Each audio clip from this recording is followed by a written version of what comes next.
gold panic, and the first great shock. It began with a glimmer of opportunity, a chance to turn fortune into empire. But behind that shimmering promise lay a danger no one fully understood, a danger that would ignite panic, shake markets, and expose just how vulnerable the young nation really was. To understand why this moment still matters, we need to return to a time when America's entire financial system rested on one fragile foundation: gold. Every dollar printed, every loan approved, every transaction made depended on confidence that gold reserves would hold.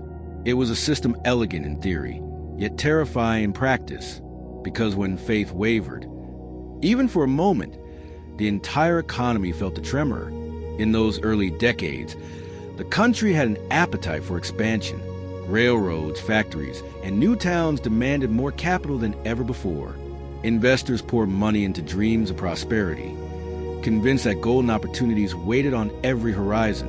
But beneath the optimism lurked a simple truth few wanted to acknowledge. Rapid growth stretched the limits of the financial system, pushing it closer to instability. Then came the spark, a sudden shift in gold flows, subtle at first, barely noticeable to the average citizen. But bankers and traders felt the change immediately. Reserves tightened, loans slowed, and whispers began to spread through the financial centers. Whispers that the supply of gold might not be enough to support the booming economy. Those whispers, once released, took on a life of their own. The first signs of fear appeared in the markets.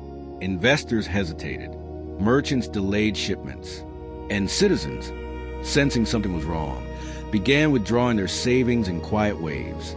The idea that gold might be in short supply was enough to trigger uncertainty. And uncertainty is all it takes to unravel trust. As the tension grew, the initial cracks became impossible to ignore. Newspapers hinted at instability. Politicians argued over who was to blame.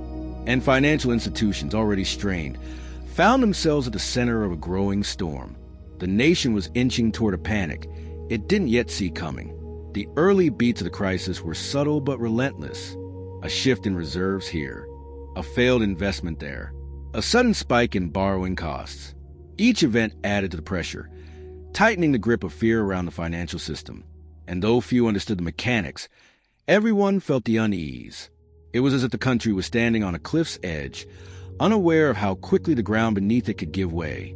The panic of 1837 was approaching, quietly, steadily, and with a force that would leave the nation reeling. And the first tremors had already begun. The first tremors soon became unmistakable. What had begun as quiet uncertainty began to pulse through the economy in sudden, jarring waves. Merchants who had once traded confidently now hesitated at every deal. Banks tightened lending, not out of caution, but out of fear. And citizens sensed that something was unraveling beneath the polished surface of prosperity. As the whispers grew louder, the financial system strained under pressure it could no longer conceal. Gold reserves, the backbone of trust, continued to thin. The slightest rumor about shortages spread like wildfire. People rushed to withdraw savings, hoping to secure their money before it vanished into a system that suddenly felt fragile. Lines formed outside banks. Clerks worked with trembling hands. And the sight of heavy doors closing early only deepened the anxiety. Government officials scrambled to respond. They issued statements meant to calm the public, assuring everyone that the financial foundation was sound.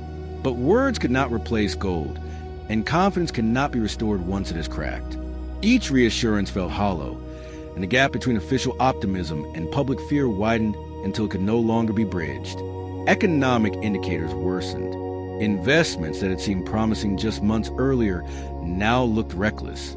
Speculative ventures collapsed, and the growing pressure in the credit markets began to ripple outward, affecting industries that had believed themselves immune. Railroads slowed expansion.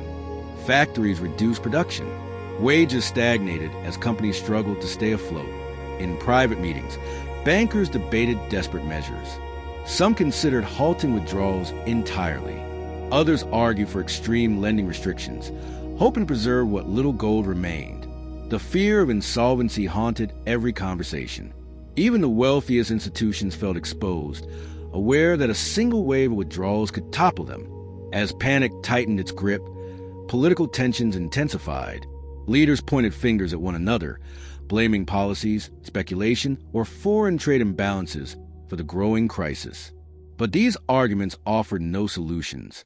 The crisis was already in motion, fueled less by economics than by fear itself. Once trust evaporates, no decree or speech can easily bring it back. By now, the nation felt suspended between two realities: the booming optimism of recent years and the chilling uncertainty of the moment. Families worried about their savings. Businesses feared collapse. And the one solid belief that gold-backed currency was infallible began to crumble. The panic had not yet reached its peak, but the early signs had grown into a force that no institution, no leader, and no amount of reassurance could hold back.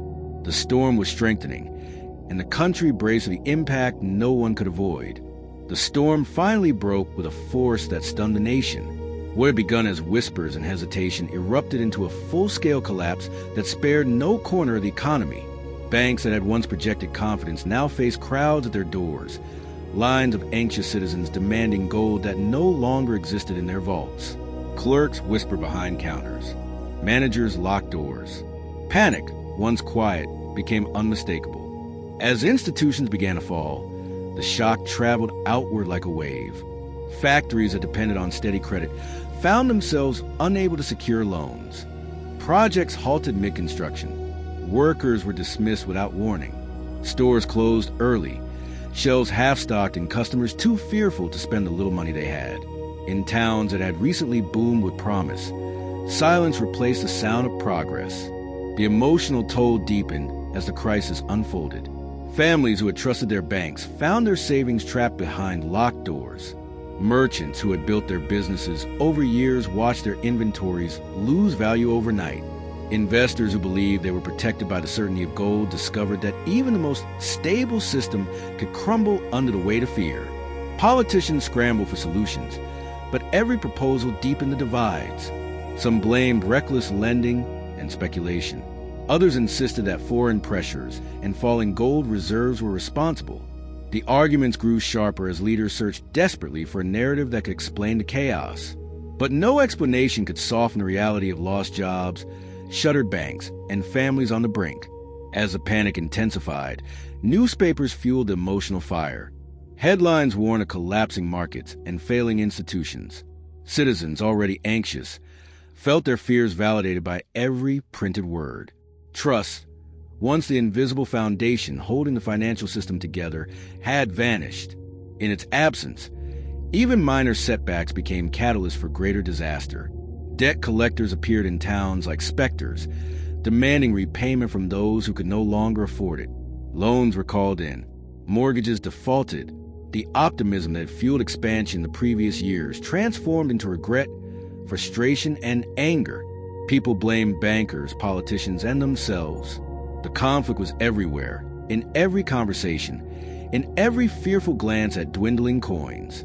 Emotional pressure reached its peak when the ripple effect struck the agricultural regions. Farmers, already burdened by loans tied to fluctuating commodity prices, found themselves unable to pay creditors. Land that had been in families for generations was seized.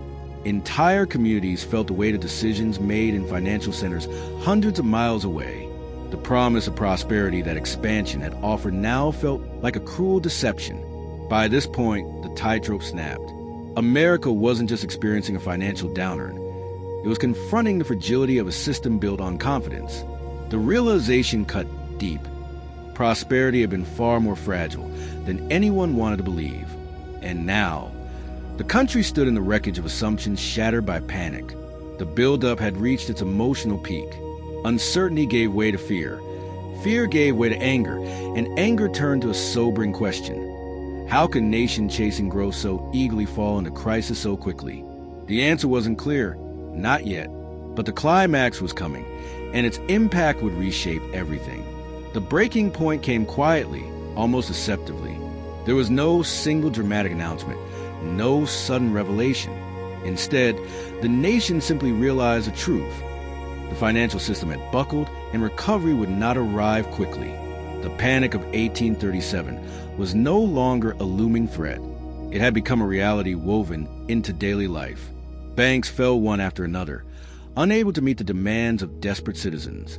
The institutions that survived did so with scars, stripped of gold, stripped of trust, and stripped of the confidence that had once given them power.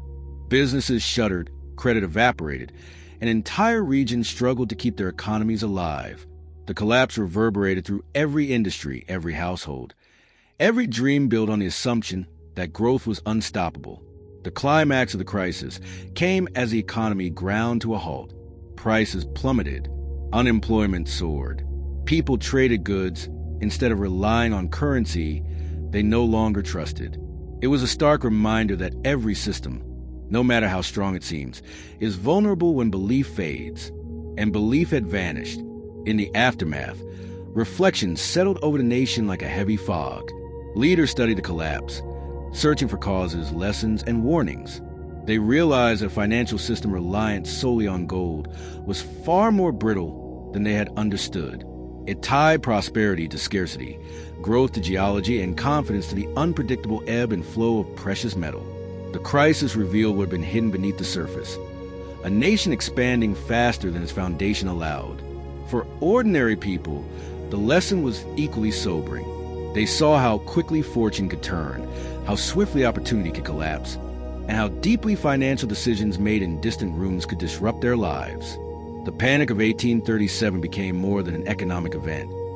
It became a reminder that trust, once broken, can take years to rebuild. Its echoes still linger today. Modern economies may be more complex, more diverse, more technologically advanced. But the core truth remains unchanged. Financial systems are built not just on assets, but on belief. And when belief falls apart, everything else follows.